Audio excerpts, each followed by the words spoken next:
దాహం దాహం అని కేకలు వేశారు. ఒక 2-3 రోజులు ప్రయాణం చేస్తే ఎక్కడ నీళ్లు దొరక నీళ్లు దొరికిందని వెళ్ళి తాగితే అది చేదుగా ఉన్న సందర్భం. నీళ్ల కోసం 30 లక్షల మంది అల్లాడిపోయారు అరణ్యంలో. దేవుడు అంటాడు, ఇక మీరు అలా అల్లాడిపోయే పరిస్థితి ఉండదు. మీ యొద్దకు కొండల్ని లోయల్ని దాటుకుంటూ శ్రేష్టమైన నీళ్లు మిమ్మల్ని వెతుక్కుంటూ వస్తాయి. చప్పట్లు కొడదాం అందరూ గట్టిగా గట్టిగా హల్లెలూయా. ఏదో విషయానికి మీరు అల్లాడిపోయారు, ఏదో కొరత, ఏదో కొదవతో మీరు అల్లాడిపోయి అలసిపోయిన సందర్భాలు ఉన్నాయేమో. దేవుడు మీకు చేసిన వాగ్దానం, మీ అవసరాలు తీర్చడానికి, మీ అక్కర్లు తీర్చడానికి, మీ కుటుంబం ఆశీర్వదించబడ్డానికి కావలసిన వాటిని దేవుడు కొండల్ని లోయల్ని దాటించుకొని నీ ఉన్న స్థలంలోనికి దేవుడు రప్పించబోతున్నాడు. చప్పట్లు కొడుతూ దేవునికి స్తోత్రం. గట్టిగా హల్లెలూయా. అది మంచి దేశం.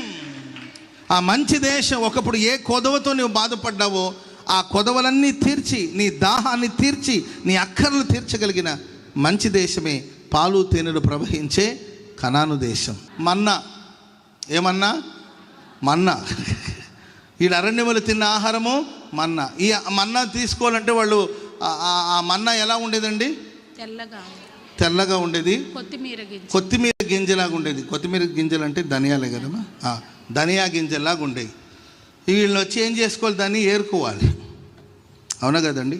ఆకాశం ఉండి గోధుమ గింజలాగా కొత్తిమీర గింజలాగా పడతాయి అన్నమాట. పడితే వీళ్ళు ఏం చేయాలంటే ఉదయాన్నే లేచి ఆ గోధుమల గింజలన్నీ ఒక్కొక్కటి ఏరుకొని గంపలోకి తీసుకొని వెళ్ళాలి. ఇది తీసుకోవాలంటే వీళ్ళు ఏ టైంకి రావాలి? టైం లేదా దానికి? ఉదయాన్నే రావాలి. సరే, ఒకరోజు ఏదో మేము లేట్ నైట్ నిద్ర. ఇప్పుడు కొత్త జనరేషన్ వాళ్ళతో వచ్చిన సమస్య ఏంటంటే, అన్న అసలు రాత్రంతా అసలు ఈరోజు ఎర్లీగా లేచానన్నా, అందుకే కొంచెం చిరాగ్గా ఉందంటే. ఎన్నింటికి లేచావు బ్రదర్ అంటే 9ంటికి లేచానన్నా అంటారు. ఏది ఉదయాన్నే 9ంటికి? చిరాగ్గా ఉందన్న, అసలు ఎర్లీగా లేచేసాను ఈరోజు అంటే. ఎర్లీగా అంటే ఎన్నింటికి లేచావు బ్రదర్ అంటే, నేను 3:30కి లేచాడేమో అనుకున్నాను, 9కి లేచానన్నా అంటాడు. 9కి లేస్తే అది ఎర్లీగా లేచినట్ట. అంతేకాదన్నా, రోజు నేను 11కే లేచేది అంటున్నట్టు. Praise lord. ఇప్పుడున్న జనరేషన్కి ఏంటంటే, సరే లేట్ నైట్ నిద్రపోతారు, నిదానంగా లేస్తారు. మనం ఏం అనలేము, ఎందుకంటే వాళ్ళు పడుకోవడమే లేటుగా పడుకుంటున్నారు. మనం ఎన్ని చెప్పినా వాళ్ళ పనులు వాళ్ళకు ఉంటున్నాయి.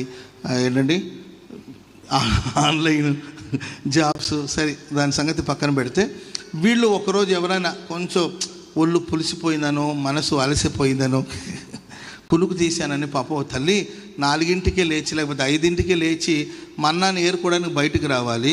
ఆ రోజు పాపం అలసటగా ఉన్నట్టుంది. రేపు పెద్దోడా కొంచెం వెళ్ళి మన్నాను పోగు చేయాలంటే, వెళ్ళమమ్మ వెళ్ళని వాడు దుప్పటి అనుకొని పడుకున్నాడు. వాళ్ళు ఆయన, ఏమయ్యా నీవైనా కొంచెం మన్నాను కూర్చుకోయా, నాకు కొంచెం ఒంట్లో బాగలేదని చెప్తే, సరే వెళ్తానని ఆయన నిద్రలోకి వెళ్ళాడు. వీళ్ళందరూ లేచేసరికి టైం 9 అయింది. ఆ రోజు ఏంటి వాళ్ళ పరిస్థితి? మీకు అర్థమవుతుందండి? ఒక ఇమాజినేషన్, ఎవరికి జరిగింది అట్లా అంటారేమో మీరు. ఒక ఇమాజినేషన్.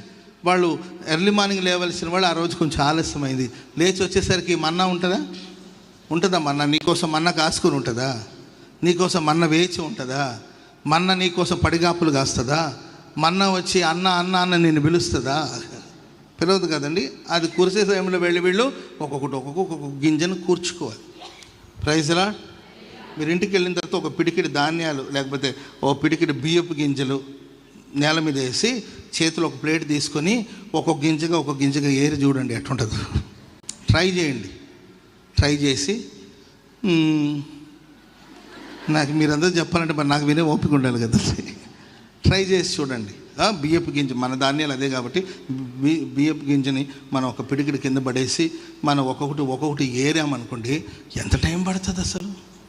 మరి ఇంట్లో వాళ్ళందరికీ కావలసిన ధాన్యాన్ని కూర్చుంటే ఒక్కొక్క గింజ ఏరారో లేకపోతే కలిపి ఏరారో ఏరారో మనకు తెలీదు. పార్లు పలుగంత యూజ్ చేయలేదు కదండి. ఎట్లా ఏరారో పాపు. రిస్క్తో కూడిన ఫుడ్. టైంకి వెళ్తేనే కానీ ఆ ఫుడ్ అందేది కాదు. ప్రియులారా, దేవుడు అంటాడు, ఇక ఆ సమయం చాలు, ఇక ఆ బాధలు మీకు ఉండదు. కరువు అనుకోకుండా మీరు సమృద్ధిగా ఆహారాన్ని తినే దేశం. చెప్పండి కూడా మొదటి గట్టిగా హల్లెలూయా. చెప్పండి గట్టిగా హల్లెలూయా. అయ్యో మాకు ఇదే ఆహారం అని విసిగిపోయారు కదా. ఇక విసుగు లేకుండా మీకు రకరకాలమైన ఆహారాలు, సర్వ సమృద్ధి. కరువు అనుకోకుండా నీవు సమృద్ధిగా ఆహారాన్ని తిను దేశమే పాలు తేనెలు ప్రవహించే దేశం. నాకు కొంతమంది ఆలోచించి, అన్న గుడారాల పండగకి పలానా చోటు స్థలం ఉందన్న, చాలా చీప్ అండ్ బెస్ట్ అన్న, అక్కడ దేవుని అక్కడ ఏ పంట పండదన్నా, చాలా చీప్ అండ్ బెస్ట్ అంటే నాకు అవసరం లేదని చెప్పాను. అదేంటన్నా చాలా చీప్ కాదు కదా, ఫ్రీగా ఇస్తానన్నా, మాకు స్థలం అవసరం లేదు. ఎందుకంటే మనం అడుగు పెట్టే ఆ ప్రాంతం సర్వ సమృద్ధి ఉండాలి, అక్కడ పంటలు పండాలి, నీరు పారే ప్రదేశంలాగా ఉండాలి. ఆమెను చెప్పండి గట్టిగా హల్లెలూయా. ఆలస్యమైన ఆగి సొంతం చేసుకుంటున్నాను తప్ప ఏదో ఫ్రీగా వస్తుందని పినాయిల్ తాగే రకం కాదు, చీప్గా వస్తుందని చీపెస్ట్గా ఉండేదని తీసుకునేది కానే కాదు. ఎందుకంటే మనం అడుగుపెట్టే ఆ స్థలంలో నీటి ఊటలు ఉండాలి, కొండలను లోయల్ని దాటుకుంటూ నీళ్ళు ఆ ప్రాంతంలో పారాలి, అగాధ జలములు ఉండాలి. అక్కడ స్తోత్రం చెప్పండి అందరు గట్టిగా. అక్కడ విత్తి ప్రతి విత్తనం సస్యశ్యామలంగా మారాలి. హల్లెలూయా. అక్కడ నాటిన చెట్లు అనేకులకి నీడగా మారాలి. అలాంటి స్వాస్థ్యాన్ని దేవుడు మనకిస్తాడు. ఏ లోపం ఉండకూడదు. ఆమెన్ చెప్పండి అందరు గట్టిగా. మంచి సంబంధమేనండి, ఓ చిన్న లోపం ఉందండి అంటే ఏముందిలేని కాదు, లోపము లేని స్వాస్థ్యం దేవుడు నీకు ఇస్తాడు. అంత మంచోటి, జీతాలు బత్యాలు అంత మంచిది, ఒక్క చిన్న లోపం ఉందండి, అది చిన్నది అనుకోకపోతే మీరు బాగుంటుందండి అంటూ ఉంటారు. లోపము లేని స్వాస్థ్యాన్ని ఇస్తాడు. ఆమెను చెప్పండి అది గట్టిగా. ఇల్లు మంచిదేనండి, దాంట్లో 6 ఉరేసుకొని తెచ్చారు, చాలా మంచిదండి, 6 ఉరేసుకొని తెచ్చారు.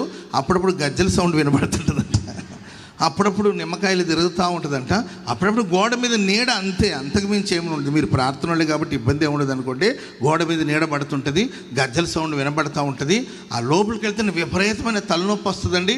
లోపలికి వెళ్ళిన వాళ్ళు ఎవరు క్షేమంగా బయటికి రారండి. చాలా మంచి స్వాస్థ్యం అండి అన్నట్టు. మాకు అవసరం లేదు బాబు, దేవుడు మాకు ఇచ్చే స్వాస్థ్యము అది పాలు తేనెలు ప్రవహించే స్వాస్థ్యం.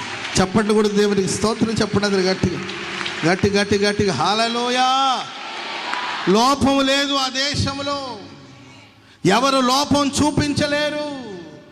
లోపం అనే మాట ఆ దేశంలో వినబడదు. అది మంచి దేశం. ఆ దేశమును మీకు అప్పగిస్తున్నాను. మీరు అరణ్యములో సంచరించారా? ఇప్పటివరకు అరణ్యములో సంచరించారు, ఇక చాలు. అరణ్యములో సంచరించిన సమయం కాలం ఇక చాలును. మంచి దేశాన్ని నేను మీకు ఇవ్వబోతున్నాను. ఆ మంచి దేశంలో మీరు ప్రవేశించబోతున్నారు. Praise the lord.